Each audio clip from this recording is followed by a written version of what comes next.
Okay, so with the colors the way I want them now, this is a little bit darker now. I'm ready to start painting. I've got 5 shades. We will start with the lightest shade. I'm going to pull these bristles out, this poor thing. Okay, oh, the other thing you usually want, which I didn't do, and I'm going to pop this in the microwave anyway. You can look, this is already solidifying. You don't want to overheat these, for one, because you end up getting streaks. And second of all, you also kind of want a couple trays of just plain clear, because we use the clear to clean our brushes. So I'm going to do a couple clear, and I need to pop this back in the microwave real quick, because look, it's hardening up really fast. Let's try this again. You want a brush that's soft, but that will flip back up. So it's like a medium consistency. It's soft, but it'll flip back up. So it's not, you don't want too much resistance when you pull it over, but it flips back up. I can feel that this one's a little softer than this one, but they're very close. So this one would probably work. What is this? Oh, it doesn't say. Oh, I don't know what it is, but yeah. And here's another scribing tool. Isn't that cute? It's a stylus. Got a little ball in the end, but it's good if your fondant is soft and you're scribing your pattern. You can use one of these. By the way, I use these for this. I also use. I'm glad you brought it, because I actually am going to use it for the dots of his eyes. So we're ready to start. We're going to start with the lightest section as best we can. And so I've got my pattern here in front of me. This is really going to be tough doing this in front of people.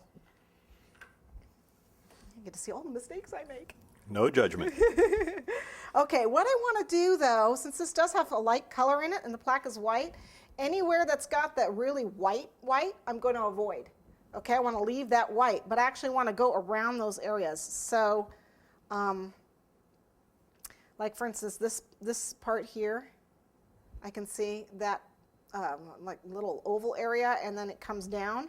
That's colored. Okay, and there's another one on this side, same thing. Okay, I can see that there is a spot right down the center, this part here, that is, oh, my poor brush, that is going to be, it's going to be really dark, and it's okay if you use with the lightest shade. If you do the really dark areas, that's okay, because it's just going to get darker on top of it. So we can go ahead and do that. And one thing about cocoa painting is the judges want to see texture. So, and when you get to the really dark one, that's where your texture is really going to come in. But it's nice because it actually raises it off the background. So looking at my picture, it's white right before his nose here. So right before that line for his nose, I want to leave an area that's white. Okay, so right before that line. I don't know, can you see that where I'm pointing? Okay. And then right underneath his eye is white, so we want to leave an area right underneath there. There goes my brush.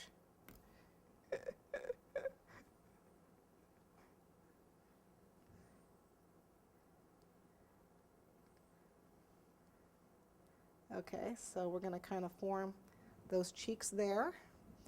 And we know that he's got white areas here, so we're going to just kind of paint a couple stripies here. And this base really kind of gives us a guideline on how we're going to do the rest of our, it's all dark in here. I'm going to do the rest of our shading. You will get a brush that is not falling apart. I can see if I'm going to the store. I want a brush that's broken, like my instructor had. Oh yeah, that would be great. Okay, I'm going to do some of pull up some of the mane. The thing about this mane is it's got light and dark all through it.